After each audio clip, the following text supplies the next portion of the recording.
The late 90s had given almost every video game character a 3D world to run around in.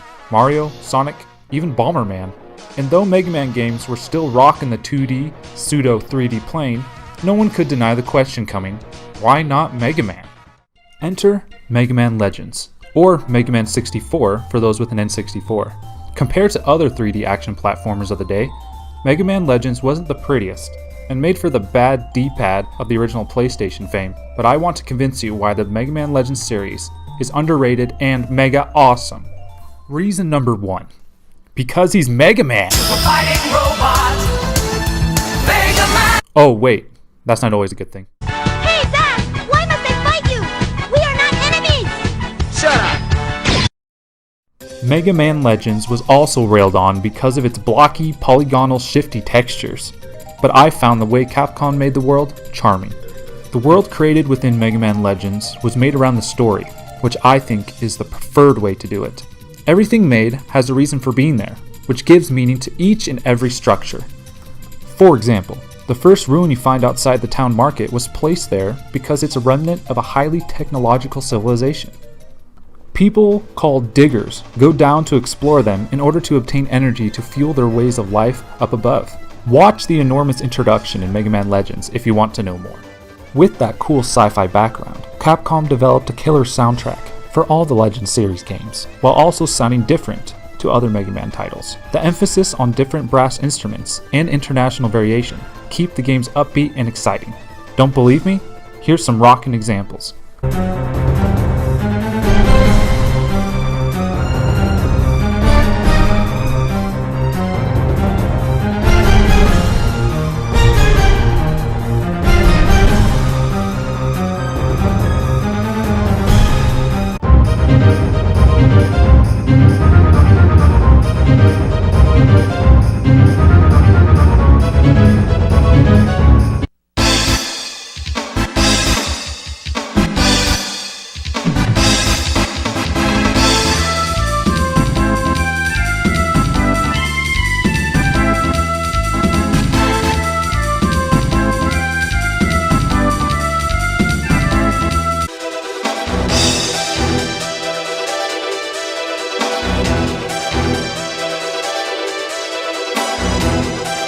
Besides the music being great, Mega Man himself is both of these ideas with the cherry on top. What I mean by this is that Mega Man is more than the fighting robot Mega Man. Mega Man has become a true RPG protagonist here, having a backstory and a more complexer personality, which is rare to see within the Mega Man series. One will notice his voice being agreeable compared to his other outings as well in the Legend series. Roll! The sulfur bomb is being sucked into that storm! His body, not just his voice, is more human as well. We even see Mega Man wearing normal clothes at one point, which is very rare and special I think. And last but not least, that rockin' hairdo. In many of Mega Man's outings, we've seen brief glimpses of that robot boy's hair. But in the Legends series, he has in default mode a hairdo to rival that of Goku's luscious locks. In fact, the official Mega Man helmet in the first Legends game, when you equip it, looks kind of bulky. Not only is Mega Man different, but the environments in which he inhabits are also a work of their own. To understand the dungeons, you have to read a little more into the story. The miners in this world, or diggers, go deep underground to scavenge ancient technology for the surface world. Knowing this small piece of information gives feeling and reason for every ruin you enter. The music sets the tone for the abandoned, possibly millennium-old technological ruins. The puzzles within aren't necessarily hard, but the deeper you go, the more stressful and fun it gets. This is because it's harder to get back to the surface the deeper you go. In fact, this was the first game for me that gave me the Minecraft/Terraria feel of going down and not knowing if I could come back up with my loot. Each ruin is exciting to enter. It's almost like entering a cave in Tomb Raider, or a temple in The Legend of Zelda. Treasures are obviously found in treasure chests, but the mechanic of finding treasure in holes in the wall, or in the trash, makes finding something that more exciting. The second game especially made treasure hunting and the dungeons themselves feel more elemental. With a water ruin or a desert cave full of lava, environmental dungeons appeared here and weren't half bad, and the villains found in these ruins were also great in themselves, especially for their day. Like Mega Man, the villains are also more human and relatable. In the mainline series, the The renowned robot masters are literally just a wall you need to break through to get a power-up and get to the next level. Here, however, the walls have different ages, backgrounds, and aren't just robots living to die in the clutch of Mega Man's murderous buster. The villain's motives to fighting Mega Man is simple, but different. Find the supposed largest treasure called the Mother Lode and get rich. Literally, they are sky pirates that fight in suits of armor. The villains are so interesting in their designs, and their personalities shine through. For example, the main villains, Tron, Bon, and Teasel, are a family of pirates that are very distinct. Tron is secretly in love with Mega Man, to the point of comedic effect.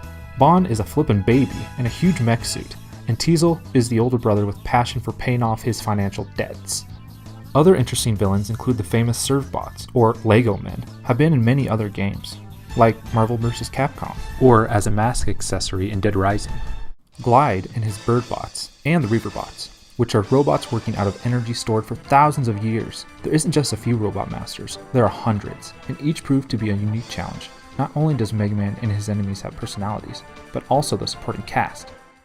That's right, instead of Dr. Light and Roll being static, non-helping individuals, we get some really interesting supporting characters that actually serve a purpose, mainly Professor Barrel, or Gramps.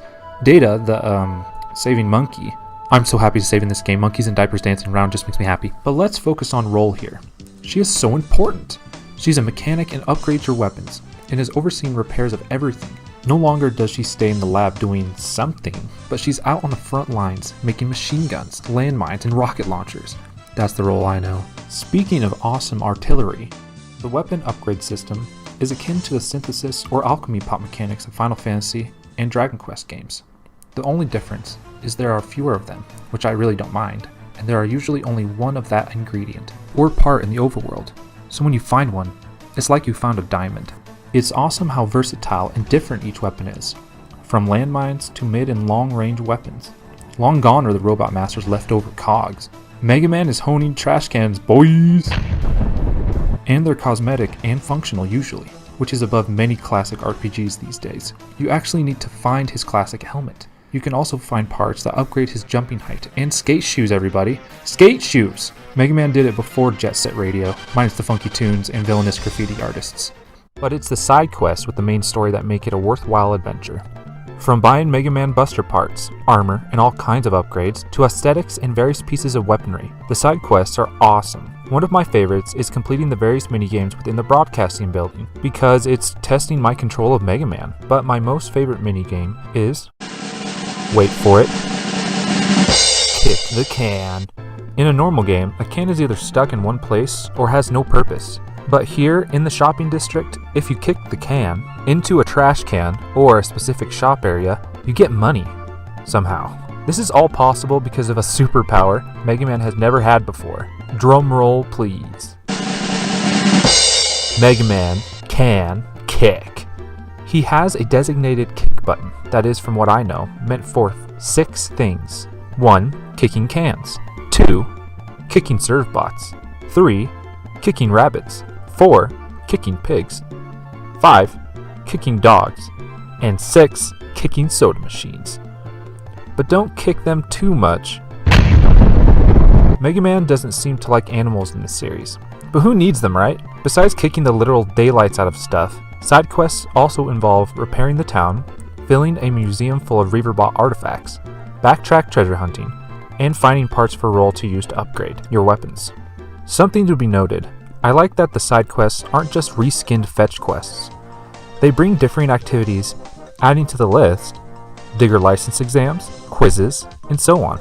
Again, these side quests work because of the continual emphasis on the story, which to me is a good post-apocalyptic story that was akin to Zelda the Wind Waker way before Wind Waker. I say this because of the endless ocean aspect, with a few islands existing that people live on. I don't want to spoil any major story elements, but for those who haven't played the games yet, you're in for a treat.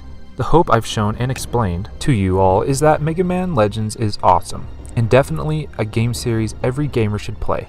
Of course, there are aspects of the game that aren't great, but that's not the point of this video. It's to show my love for the series and to ask you all to give it a try.